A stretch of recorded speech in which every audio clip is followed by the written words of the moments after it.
하나님께서 하십니다. 우리가 해야 할 것은 맡겨드리는 것입니다. 저희 집안에서도 첫째 아이는 참 듬직해요. 왜 그러냐면 이번에 이른 양 찾기 하는데도 친구들이 데리고 왔어요. 유일하게 저희 집안에서. 부끄럽더라고요. 목사님 제가 부끄럽더라고요. 근데 2명이나 데리고 왔어요. 그럼 제가 칭찬을 했죠. 고생했다, 잘했다. 본인 스스로 대견해 하더라고요. 본인 스스로도. 근데 그 아이의 그 해맑은 모습을 보면서 얼마나 하나님께서 기뻐하실까라는 생각도 저절로 들게 되더라고요. 혹여나 사랑하는 성도님들, 내가 전도하지 못해서 이번 주에 또 이른 양을 데리고 오지 못해서 마음과 생각 가운데 혹시나 이렇게 마음이 어두우신 분들 계십니까? 하나님이 때 하나님께서 하십니다. 마음에 근심하지 말고, 마음에 걱정하지 말고, 어떻게 하지? 그런 마음보다 주님께서 하십니다. 나는 맡겨드립니다. 그런 마음 갖고 기도하는 우리 사랑하는 성도님들의 모든 삶이 되시기를 주님의 이름으로 간절히 축원드립니다. 자, 어떤 한 임금이 있었습니다. 이 임금이 자신이 보물을 많이 쌓아둔 창고에 들어갔습니다. 근데 그 창고에 들어가 보니까 보물이 반짝반짝 막 빛나는 거예요. 너무나 좋아요. 자, 그런데 이 임금의 마음에 어딘가 모르게 한쪽에 빈 마음이 있습니다. 이것이 더 채워졌으면 좋겠다. 이것이 더 화려한 보석과 금으로 장식되어져서 꽉 찼으면 좋겠다. 그런 마음을, 욕심을 갖게 됩니다. 그렇게 혼자 중얼중얼 거리고 있었어요. 자, 그런데 때마침 그때 묘종이 나타납니다. 임금님, 지금 방금 그렇게 말씀하셨죠? 여기 있는 거 더 금으로 보석으로 채워졌으면 좋겠다고. 맞지? 내가 아까 그렇게 이야기했지. 그러자 다시 한번 요정이 이야기합니다. 임금님, 그러면 임금님께서 손 대시는 것들마다 제가 다 금과 보석으로 만들어 드리겠습니다. 지금 당장 밖에 나가셔서 임금님께서 손 대시는 것들마다 다 금으로 보석으로 만들어 드릴 테니까 한번 해보시죠. 요정이 그렇게 이야기를 하게 됩니다. 임금이 너무나 들떴습니다. 진짜 사실일까? 진짜 그렇게 될까? 임금은 밖에 나가서 제일 먼저 정원으로 갔습니다. 정원에 있는 꽃들을 다 만져보기 시작합니다. 만지자마자 0.1초도 안 돼서 금과 보석으로 다 변하기 시작합니다. 진짜로 되네? 이제는 분수에 가서 막 뿜어 나오는 그 물에 손을 대버렸습니다. 정말로 금으로 다 모든 게 하나하나 변해버렸습니다. 그렇게 시간이 가는 줄 모르고 기뻐하면서 막 온 동네 방네 다 금과 보석으로 만들어가고 있었던 이 임금이 이제 밥 먹을 때가 됐습니다. 신하가 돼서 신하가 왔습니다. 임금님, 식사하시죠. 이제 때도 늦으셨는데 식사하셔야 합니다. 빵을 접시에 갖고 왔는데 빵을 드는 순간 어떻게 됐을까요? 금으로 변해버렸어요. 자, 그런데 그때까지 너무 행복했어요. 괜찮아. 이렇게 금과 보석이 이렇게 많은데 이까짓 거 안 먹어도 괜찮아. 안 먹어도 내가 배불러. 우리 성도님도 그러시죠? 당장 좀 내 앞에 이러면 난 배도 진짜 안 고플 텐데. 자, 그런데 이 임금이 그렇게 저녁 늦은 시간에 자기 방에 들어가서 나 진짜 부자야 이제. 너무 행복해. 이렇게 기쁨의 이야기들을 혼자 스스로 중얼거리고 있는데 똑똑똑 문을 두드깁니다. 공주가 찾아왔습니다. 아버지, 저 왔습니다. 그래, 들어와라. 그러자 이 임금이 덜썩 기뻐하면서 그 공주를 손을 대버렸습니다. 어떻게 됐을까요? 금으로 보내버렸습니다. 그제서야 임금이 정신을 차렸습니다. 그래, 내가 잘못했지. 금보다 더 귀한 것이 있고 생명보다 금보다 정말 내 인생의 내 삶 가운데 가장 무엇이 귀한 건지를 내가 놓쳐버렸구나. 그 생각을 그제서야 눈물을 흘리면서 깨달으면서 그 앞에서 철저히 다시 한번 더 마음을 돌이키는 시간을 갖게 됩니다. 그리고 다시 한번 더 그 눈물을 흘리고 있는 이 임금이 요정이 다시 한번 찾아와서 이렇게 얘기합니다. 임금님, 제가 도와드릴까요? 저쪽 서쪽에 있는 시냇가에 가서 물을 떠서 물을 한번 뿌려보세요. 그러면 공주가 살아날 것입니다. 그렇게 해서 공주가 살아나게 됩니다. 사랑하는 성도님들, 우리 인생과 우리의 삶 다 반짝거리는 것으로 인생과 우리의 삶이 포장되었으면 좋겠습니다. 마찬가지시죠, 우리 성도님들. 내 삶에, 내 인생에 정말 로또 하나 맞았으면 좋겠다, 그런 마음들 다 갖고 계시죠. 저도 마찬가지입니다. 혹시나 저희 고조 할머니, 할아버지께서 숨겨놓은 땅은 없을까? 제가 여쭤봤어요, 우리 아버지한테. 찾아보시라고 제발 좀. 있을 수 있다고. 없대요. 다 그런 마음이 누구에게나 있습니다. 하지만 오늘 말씀을 통해서 사랑하는 성도님들, 금보다 보석보다 더 귀한 것이 무엇인지를 깨닫는 시간 되시기를 주님의 이름으로 간절히 축원드립니다. 오늘 말씀에 보니까 안식이 나와요. 창세기에 하나님께서 천지 창조를 다 하신 후에 7일째 되는 날 안식을 하십니다. 그리고 출애굽기 20장에 보면은 아직 가나안 땅에도 들어가지 않았던 그 이스라엘 백성들에게 다시 한 번 더 너희들이 분명히 가나안 땅에 들어갔을 때에 안식을 철저하게 지켜야 된다라고 하나님께서 말씀하십니다. 아예 돌판에 새겨주세요. 자, 그런데 신명기서 5장에 보면은 다시 한 번 더 하나님께서 분명히 말씀하십니다. 너희들 안식일을 분명하게 지켜라. 그런데 있잖아, 그냥 지키는 것이 아니다. 거룩하게 지켜야 된다. 왜냐? 이 날은 나의 날이 난다. 그리고 더 나아가서 이 날에 내가 복되게 하리라 주님께서 분명하게 명령하신다라는 것입니다. 사랑하는 성도님들, 안식 지금 개신교에서는 어떻게 지키고 있죠? 이 기독교에서 주일로 지키고 있습니다. 우리는 늘 언제나 이 주일날 성회에 모여서 하나님의 말씀을 듣고 하나님 주시는 안식을 우리가 받아 누리고 있습니다. 그럴 때 사랑하는 성도님들, 정말 분명하게 내가 안식을 누리고 있습니까? 하나님께서 분명히 말씀하셨습니다. 그 날을 내가 어떻게 해요? 복되게 하겠다 주님 말씀하셨습니다. 근데 그 안식일날 우리가 함께 주의 말씀을 들을 때에 거룩한 주일, 거룩하고 아름다운 이 성소에 와서 이 예배당에 모여서 하나님의 말씀을 들을 때에 정말 복된 나의 심령과 내 삶이 되어지고 있나라는 것입니다. 바라고 원하기는 사랑하는 성도님들, 주님 분명히 말씀하셨습니다. 내가 복되게 하겠다 주님 말씀하셨습니다. 그 복을 먼저 받으려면 어떻게 해야 될까요? 내 시간, 내 마음을 하나님의 시간으로 옮겨드려야 된다는 것입니다. 나의 것이 아니라는 것입니다. 하나님께서 분명히 말씀하셨습니다. 성회로 모이라고요. 왜 모이라고 하는 것입니까? 너희들 모두는 다 나의 것이라는 것이에요. 너희들의 시간도, 너희들의 물질도, 너희들의 염려도, 너희들이 하고 있는 모든 것 하나하나가 다 누구의 것이라고요? 나의 것이라는 거예요. 그 모든 것은 다 내가 창조했다라고 주님 분명히 말씀하고 있습니다. 지금 이스라엘 백성들 가나안 땅에도 들어가지 않았습니다.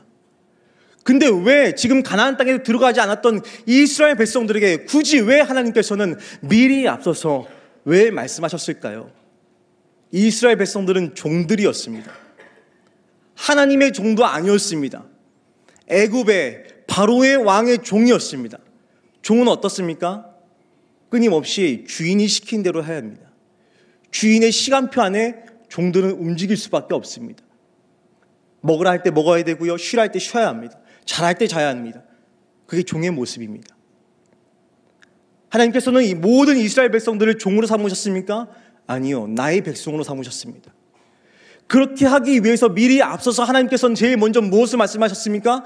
안식일을 거룩하게 지켜야 된다라고 주님께서 이미 모세를 통해서 명령하셨고 선포하셨다는 것입니다. 우리 모두 다 하나님의 백성입니다. 근데 우리가 참된 안식을 지금 누리지 못하고 있습니다. 왜 그럴까요? 끊임없이 세상에서 오는 풍파와 시련과 아픔을 내 스스로가 견뎌내려고 애쓰고 노력하기 때문입니다. 저도 한 13년간을, 이 표현이 좀 죄송스럽지만 남의 일을 좀 많이 해봤습니다. 그러니까 종살이를 했다고 표현하기 좀 그렇지만 인력사무소에 나가서 오랜 시간 동안 일을 했습니다. 그렇게 안 보이잖아요, 그죠? 샘물만 받아먹을 것 같고 그렇게 살았어요. 근데 아버지 어머니께 살아계시기 때문에 그런 얘기 못하는 거예요 지금. 저는 일부러 제가 택한 길이 있습니다. 제가 택한 길, 일부러 그렇게 살지 않아도 되는데 어차피 목회 현장에 제가 들어가야 되다 보니 그 목회 현장에서 어떻게 하면 성도의 마음을 위로하고 말씀으로 권면하고 어떻게 삶을 살아가야 될까, 그런 삶을 함께 제가 또 삶으로 제 몸으로 체험하고자 긴 시간 동안 제가 인력사무소에 나가서 일을 해봤습니다. 아침이 되면은 한 10시쯤 되면 새참을 줘요. 빵이랑 우유랑 새참을 먹고 열심히 또 일을 하면 한 12시쯤 이제 다시 또 점심을 먹으러 갑니다. 근데 제가 늘 기억했던 부분이 있어요. 어떤 부분이냐면 스티로폼 공사 현장에 나면 스티로폼들이 있거든요. 스티로폼, 두꺼운 스티로폼. 그럼 거기에 누워서 쪽잠을 자요. 그럼 냉기가 바닥에서 막 이렇게 올라와요. 그럼 추워가지고 저도 모르게 덜덜덜 떨다가 이렇게 움츠려요, 몸을. 그리고 나서 깨요. 그러면 그 깬 몸을 갖고 갑자기 일을 하려니까 시동이 걸릴까요? 몸이? 걸리지 않죠. 계속 뭐 놓치고 안 되고 일이 엉망이 돼버려요. 조금 이렇게 몸을 풀고 나면은 그 일이 다시 진행이 되는 저의 모습을 제가 보게 됐습니다. 어떤 이야기를 제가 해드리고 싶은 거냐? 사랑하는 성도님들, 우리 인생과 우리 삶을 가만히 들여다보면요, 정말 우리 스스로가 모든 것을 다 하려고 해요. 맡겨드리려고 하지 않아요.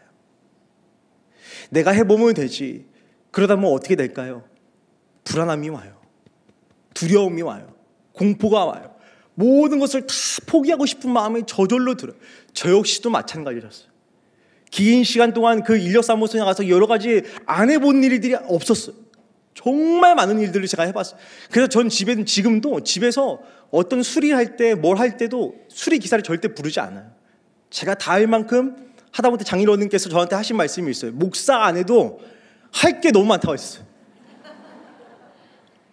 저는 자격증도 많아요. 건축 자격증도 많고 상담 자격증도 있고 코칭 자격증도 있어요. 그러니까 목사 굳이 안 해도 먹고 사는 데는 문제가 없어요. 그런데도 하나님께서 저를 부르실 때 늘 언제나 마음이 힘들 때가 있어요. 언제쯤이면 좀 이렇게 이런 환난에서 이런 어려움에서 고통에서 벗어날 수 있어요. 근데 알면서도 함께 맡겨드려야지 하면서도 어떻게 하는지 아세요? 내가 해보려고 해요. 내가 하면 할 수 있어. 내가 그때 과거에 그렇게 해봤거든. 그렇게 해보니까 그게 되더라고. 그렇게 하면 돼. 그게 저의 모습이고 우리의 모습이지 않을까 생각이 듭니다. 사랑하는 성도님들, 주님 말씀하십니다. 안식일날 어떻게 해요? 복되게 하시겠다 주님 말씀하십니다. 복을 받아야 합니다. 마음의 불안에서부터 자유해야 합니다. 마음의 짐에서부터 다시 한번 평안을 얻어야 합니다. 언제요? 맡겨드릴 때 그 은혜가 우리 삶에 우리의 마음 가운데 반드시 임하게 될 줄을 믿습니다. 자, 그런데 오늘 본문 말씀에 보니까 안식년에 대해서 말씀하세요. 안식년 보니까 6년에 모든 것을 다 수확을 하되 7년째 되는 어떻게 해요? 안식을 하래요. 쉬래요. 땅을요. 모든 안식을.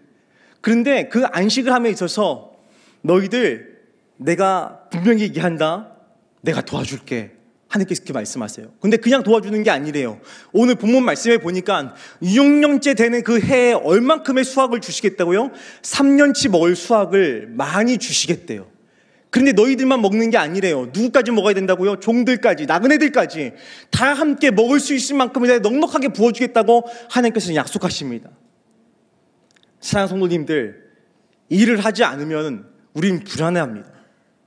내가 밖에 나가서 오늘도 열심히 일을 해야지, 수고해야지, 땀을 흘려야지.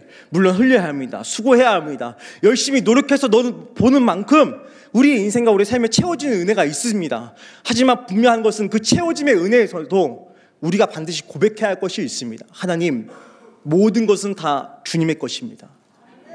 주님 다시 한번 맡겨드리겠습니다.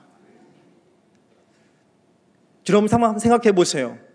이스라엘 백성들이 6년 동안 하나님께 말씀하셨는데 6년째 되는 해에 분명히 3년 동안 넉넉하게 먹을 수 있을 만큼의 양을 그 풍식, 그 모든 음식들을 모든 것들을 다 제공해 주시겠다 하나님 약속하셨는데 진짜 맞을까?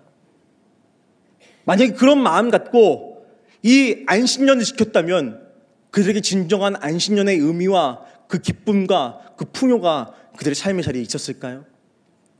아닙니다. 결국 하나님께서는 다시 한 번 더 이스라엘 백성들에게 분명히 말씀하시는 것은 딱 한 가지입니다. 맡겨야 된다는 겁니다. 자녀도 맡겨야 합니다. 내 건강도 맡겨야 합니다. 내 가정도 맡겨야 합니다. 내 직장도 맡겨야 합니다. 내 노후도 맡겨드리는 것입니다. 내가 할 수 있는 것은 아무것도 없어요. 제가 어느 날 신방을 하다가 어느 성도님께 저한테 그런 얘기를 하시더라고요. 목사님, 요즘 너무 힘이 드는데요. 제가 이 사업장 하나 운영하는데 저 하루에 3번 이상 일을 합니다. 그러니까 2탕, 3탕 뛴다는 거예요. 자기가 갖고 있는 이 직업, 이 하고 있는 일만으로도 수입이 안 되니까 너무 힘이 들어가지고 2-3가지 일을 하루에 일주일, 한 달, 2달, 3달 될 때까지 한다는 거예요. 수입이 될 때까지, 이 월세 나갈 때까지. 너무 힘이 든대. 근데 제가 그 앞에서 감히 뭐라고 말할 수가 없겠더라고요. 하나님께서 위로하실 것입니다. 아니고는 어떻게 보면은 그분에게 정말 위로가 아니에요. 그분에게 당장 필요한 건 무엇일까요?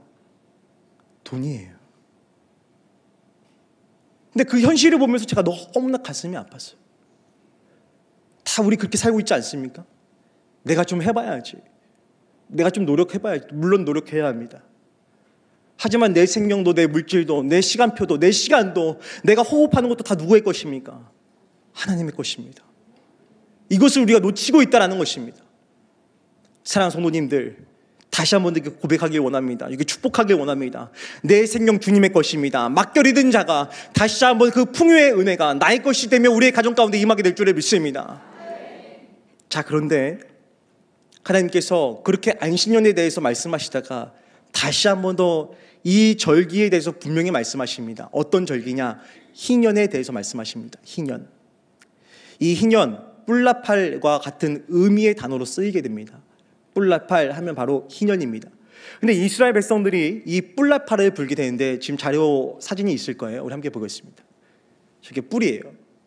양뿔. 딱 잘라서 앞에 있는 뾰족한 부분만 갈아서 그 뾰족한 부분에 대고 불게 됩니다.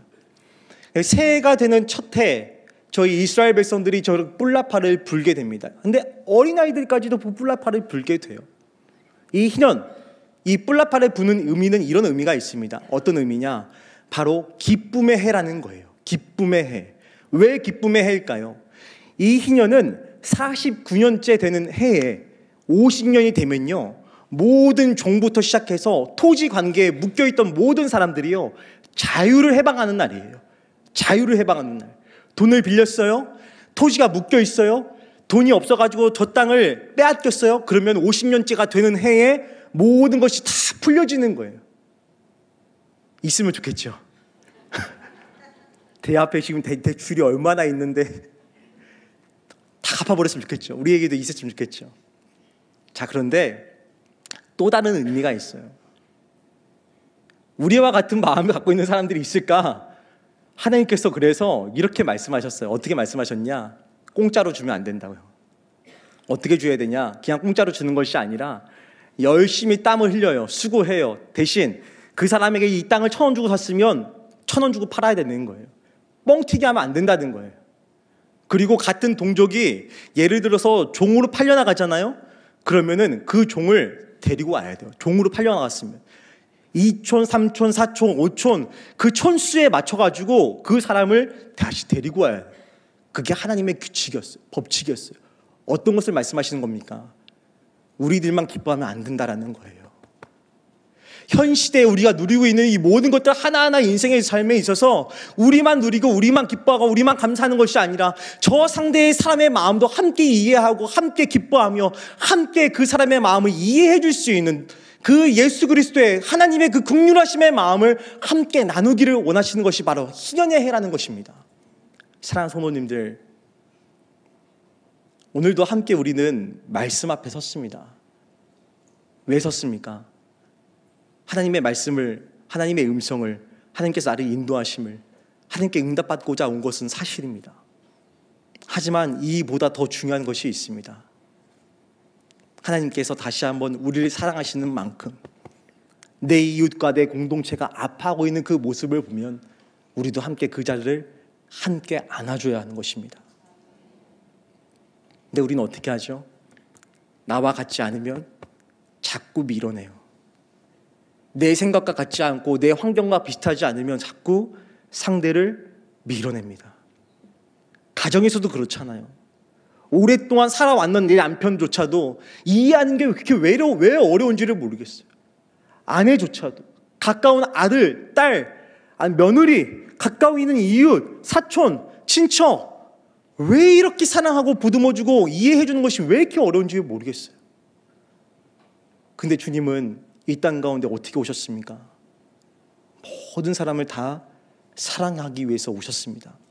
모두가 함께 기뻐하고 모두가 함께 감사하고 모두가 함께 내가 베풀고 있는 이 잔치에 초대되기 원하시는 그 예수님의 마음이 갖고 이 땅 가운데 오셨다라는 것입니다. 사랑하는 성도님들, 우리는 다 구원받은 백성입니다.